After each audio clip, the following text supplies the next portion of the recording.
Kisah villa angker di puncak Jawa Barat.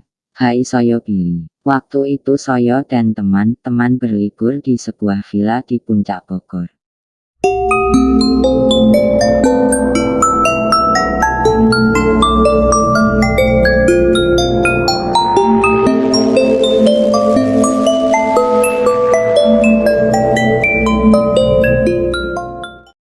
Kami berangkat dari rumah pukul 2 sore dengan menggunakan bis sewaan. Setelah menempuh 3 jam perjalanan naik turun gunung, kami pun sampai di villa. Turun dari bis, hawa gunung yang dingin menerpa tubuh kami. Hilanglah semua rasa penat dan bosan selama perjalanan. Kesan pertama melihat villa ini terlihat lumayan indah, walaupun sedikit terlihat menyeramkan karena bangunannya seperti bangunan Belanda, ditambah lokasinya yang terpencil dari rumah warga sekitar. Kami pun masuk villa dan membagi-bagikan kamar. Villa ini terdapat 6 kamar, 2 di lantai atas dan 4 di bawah. Aku kedapatan di lantai bawah. Setelah itu kami beristirahat dan menyiapkan segala sesuatu untuk acara bakar-bakaran nanti malam. Singkat cerita, malam pun tiba.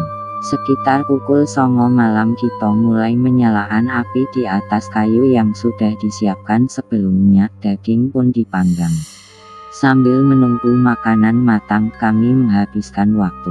Ada yang bercerita, bernyanyi dengan gitar, main catur dan kegiatan lainnya.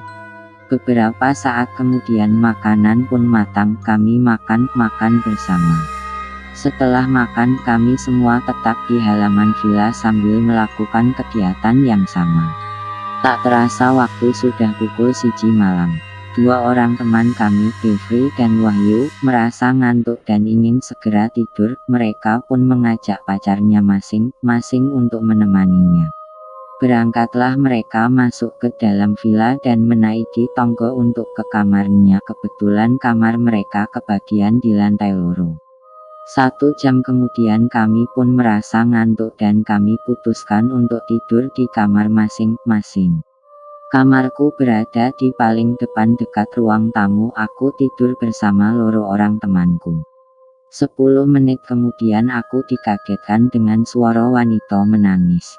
Kutanya teman-temanku, ternyata mereka mendengar juga. Suara itu bersumber dari pohon beringin yang ada di samping villa. Lalu kami pun keluar kamar, dan tak kusangka teman-temanku yang lain baru keluar juga dari kamar masing-masing, disertai 3 temanku yang berada di lantai 2. Lalu aku bertanya, "Apa kalian dengar suara orang nangis?" Mereka mengiyakan pertanyaanku. Lalu kami semua berkumpul di teras villa. Setelah berkumpul, suara itu hilang. Ketiga teman kami yang di lantai 2 bertanya, "Kemana Devri? Dia tidak ada di atas." "Kami tidak tahu, bukannya bersama kalian di atas?" saya menimpali. 5 menit kemudian kami dikagetkan dengan suara tawa khas kuntilanak yang bersumber dari lantai 2, disertai dengan suara langkah lari. Dan ternyata itu Devri yang lari seperti sedang ketakutan. Dengan keringat bercucuran dia berlari menghampiri kami.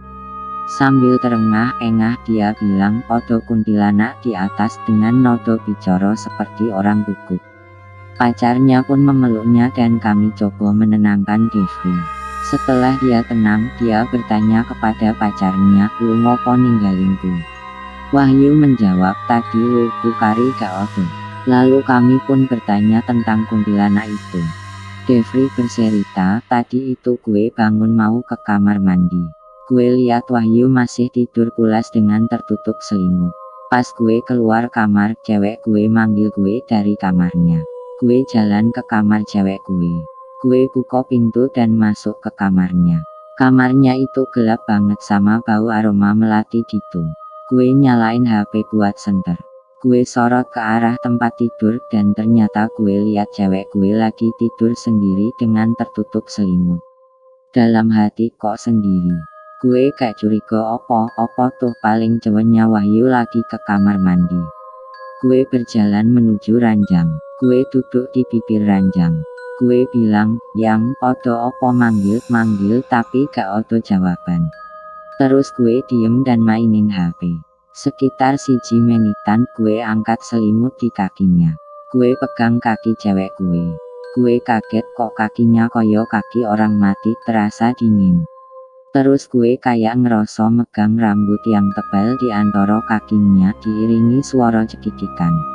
Gue arahin sinar HP ke arah kepalanya.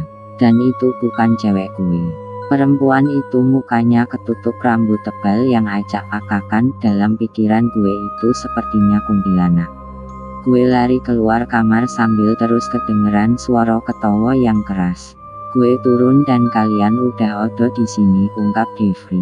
Setelah mendengar cerita Devri, kami semua berjidik merinding mendengarnya. Kami pun tetap berada di teras villa sambil membaca doa-doa dan gangguan itu pun hilang. Kami pun tertidur di teras dingin sekali walaupun sudah memakai jaket. Keesokan harinya kami pun bergemas meninggalkan villa itu dan bertanya ke pemilik villa apa yang sebenarnya terjadi di dalam villa itu. Kata pemilik villa, dulu bangunan ini bekas rumah orang Belanda yang sudah puluhan tahun terbengkalai. Meskipun begitu, bangunannya tetap terlihat kokoh dan indah. Lalu saya beli dan merenovasi bangunannya dan jadilah villa yang disewaan. Mungkin penunggu itu tidak senang kepada pemuda yang suka berbuat kurang sopan di sini. Biasanya tidak ada gangguan, tuturnya. Memang di antara teman saya ada yang berpacaran dan suka mojok berduaan di tempat yang sepi, dan saya tidak tahu apa yang mereka lakukan ketika berduaan itu.